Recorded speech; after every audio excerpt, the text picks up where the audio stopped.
everyone, namaste and welcome to my channel Beautiful Life. Beautiful Life मा विशेष त हाम्रो ब्युटीसँग र हेल्थसँग रिलेटेड नै भिडियोहरू रहने गर्छ र कहिलेकाहीँ एक्स्ट्रा टाइममा म कुकिङ का विभिन्न रेसिपीहरू पनि यहाँहरुसँग शेयर गर्ने गर्छु।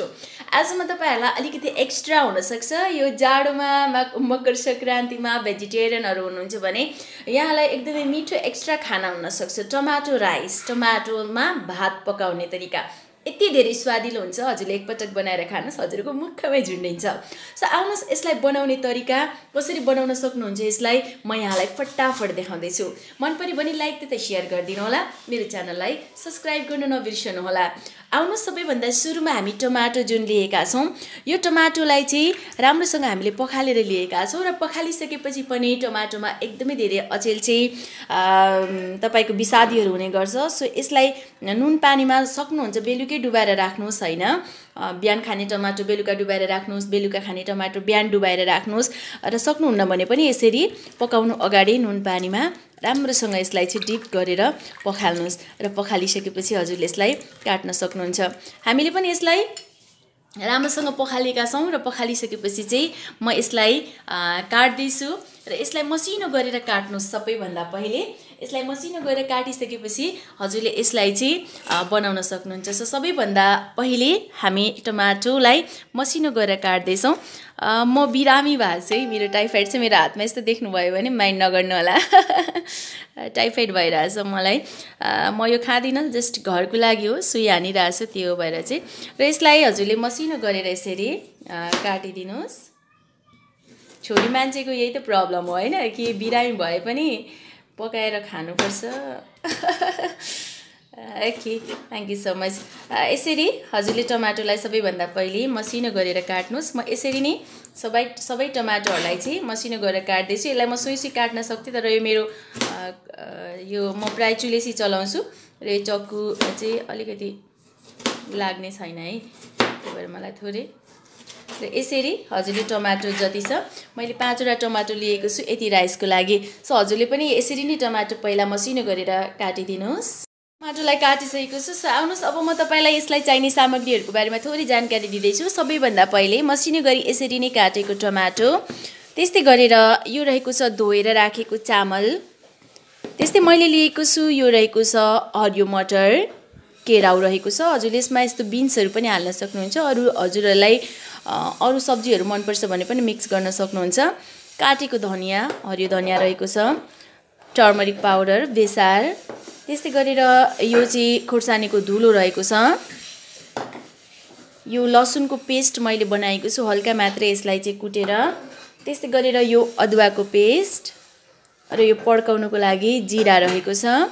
यसमा हामी चाहिँ अरु मरमसलाहरु चाहिँ खासै प्रयोग गर्दैनौं र हजुरको लागि चाहिँ थोरै हजुरले धनिया र तपाईले चाहिँ जिराको धुलो पनि लिन सक्नुहुन्छ।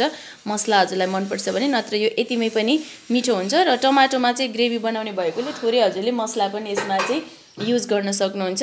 र मैले लिएको छु यहाँ घिउ, शुद्ध घिउ, र हजुरले चाहिँ यो तेलमा पनि बनाउन सक्नुहुन्छ। नर्मली मलाई चाहिँ तेल भन्दा घिउ नै मिठो लाग्छ अनि यसले त्यति धेरै हेल्थलाई असर पनि गर्दैन। सो मैले घिउ युज गरेको छु र यी सामग्रीबाट हामीले एकदमै मिठो टमाटो राइस बनाउन सक्छौं। यो एकदमै मिठो हुन्छ। दिउँसो खाजाको रूपमा होस् या बिहान खानाको रूपमा पनि यसलाई हजुरले खान सक्नुहुन्छ। सो आउनुस् यसलाई बनाउनतिर जाउँ। आउनुस् बनाउन सुरु गरौँ। यसको लागि सबैभन्दा पहिले हामीले प्यानलाई गरम गरेका छौं। प्यान हल्का तातिसकेको छ। त्यसपछि म यसमा घिउ लगाइदिँदै छु र घिउ चाहिँ हजुरले आफ्नो स्वाद अनुसार लाउन सक्नुहुन्छ। घिउले स्वास्थ्यमा खासै धेरै असर नगर्ने भएकोले चाहिँ मैले अलिकति धेरै घिउ चाहिँ यसमा प्रयोग गरेको छु र यो मलाई चाहिँ मिठो पनि लाग्ने भएकोले र घिउले हेल्थलाई खासै असर पनि गर्दैन। हजुरले तेलमा बनाउँदा अलिकति कम पनि युज गर्न सक्नुहुन्छ र राम्रोसँग यसलाई हामी एकैछिन तात्न दिँदैछौँ। तातिसकेपछि हामी यसमा लगाइदिँदैछौँ जिराको चाहिँ दाना, क्युमिन सीड हामी यसमा लगाइदिँदैछौँ। हजुरले जिराको दानालाई यसरी लगाइदिनुस्। जिराको दाना अलिकति 1 चम्चा चाहिँ हजुरले युज गर्नु होला किनकि यो राइसमा चाहिँ जिराको दाना हाल्दा एकदमै धेरै मिठो हुन्छ। र जिराको दाना हामीले लगाएका छौं। हजुरले हरियो खुर्सानी अथवा सुकेको खुर्सानी पड्काउनु भयो भने यही पड्काउनु होला। मैले खुर्सानीको धुलो युज गर्दै छु, त्यसैले अहिले खार आउँछ, मैले लगाइन। त्यसपछि म यसमा लगाइदिँदै छौं अदुवा लसुनको पेस्ट, त्योभन्दा अगाडि चाहिँ मसिनो गरेर काटेको एउटा प्याज पनि म यसमा लगाइदिँदैछु। कि हामी यसमा मसिनो गरेर काटेको प्याज पनि लगाइदिँदैछौँ, जुन मैले अघि काट्न चाहिँ बिर्सेको थिएँ, हजुरलाई देखाउन बिर्सेको थिएँ। र यसरी प्याज लगाइदिएर हामी एकैछिन यसलाई चलाउँछौँ। त्यसपछि हामी यसमै चाहिँ यसरी चलाइसकेपछि लसुनको पेस्ट पनि हामी यसमै राखेर चाहिँ एकैछिन पकाउँछौँ। लसुनको पेस्ट, त्यस्तै गरेर अदुवाको पेस्टलाई पनि हामी यहीँ राखेर चाहिँ पकाउनेछौँ। त्यसरी अदुवा लसुनको पेस्टलाई राखेर हजुरले राम्रोसँग यसलाई सानो आँचमा लगभग चाहिँ 2-3 मिनटसम्म भुट्न सक्नुहुन्छ। त्योभन्दा अगाडि हामी यसमा सबै मरमसलाहरूलाई पनि मिक्स गरिदिँदैछौँ। जस्तै म लगाउँदैछु बेसारको धुलो, त्यस्तै गरेर खोर्सानीको धुलो, थोरै मात्रै लगाएँ मैले खोर्सानी चाहिँ,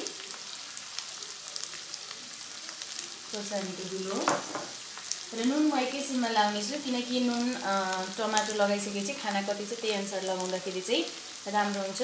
र थोरै यसमा म चाहिँ जिरा धनियाँको पेस्ट जुन छ त्यो चाहिँ थोरै लगाइदिँदैछु।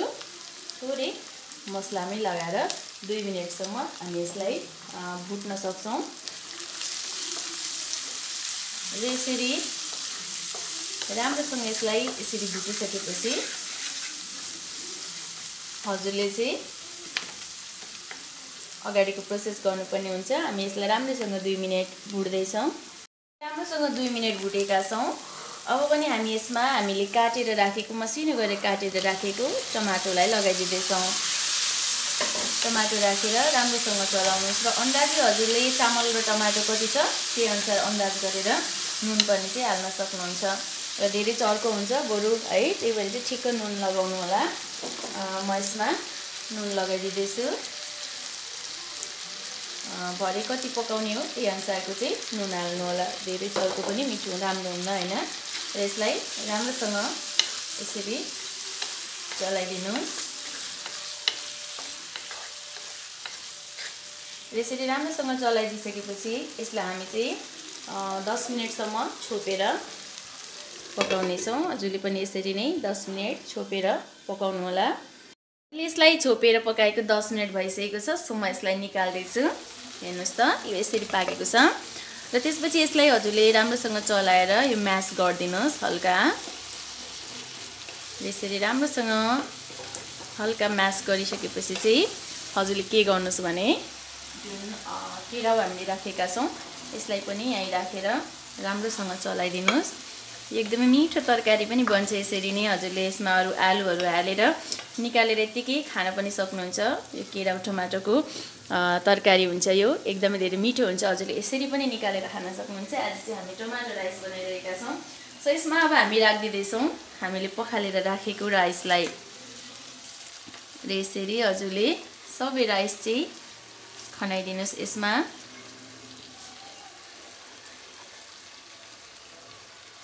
र राम्रोसँग यसलाई पनि हल्का चलाइदिनुहोस्।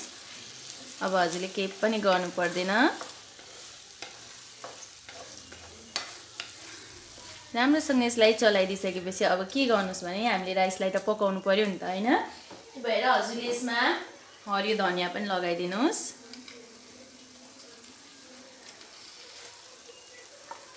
हरियो धनिया पनि लगाइदिएर चाहिँ राम्रोसँग एकचोटि चलाइदिनुहोस् हल्का।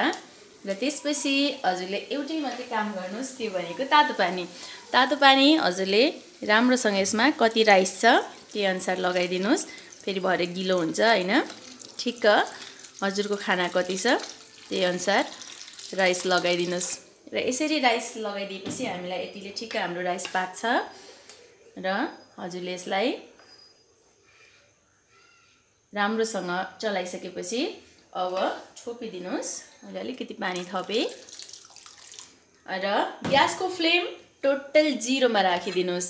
ग्यासको फ्लेम टोटल 0 मा राखेर 15 मिनट यसलाई छोपिदिनुहोस्। ग्यासको फ्लेम चाहिँ सानो होस् है, ग्यासको फ्लेमलाई पुरै सानो राखिदिनुस् र 15 मिनेटसम्म यसलाई यसरी नै छोपेर पकाउनुहोस्। आफ्टर 50 मिनेट्स हाम्रो राइस रेडी हुन्छ। म हजुरलाई 15 मिनेटपछि देखाउँदैछु। हामीले यसलाई 15 मिनेटसम्म छोपेर पकाएका छौँ। अब म हजुरलाई देखाउँदैछु। हेर्न सक्नुहुन्छ, इट्स सो डेलिसियस। यो चाहिँ धुवाले यसको भाफले हजुरलाई अलिकति देखाएन, हेर्नुहोस् त। एकदमै मिठो, हजुरलाई डे टाइमको खाजा पनि हुन्छ, बिहान बेलुका खानाको साटो पनि हजुरले यसलाई खान सक्नुहुन्छ। यो पानी चाहिँ मजाले सुकिसकेपछि यसरी यो खानको लागि रेडी हुन्छ।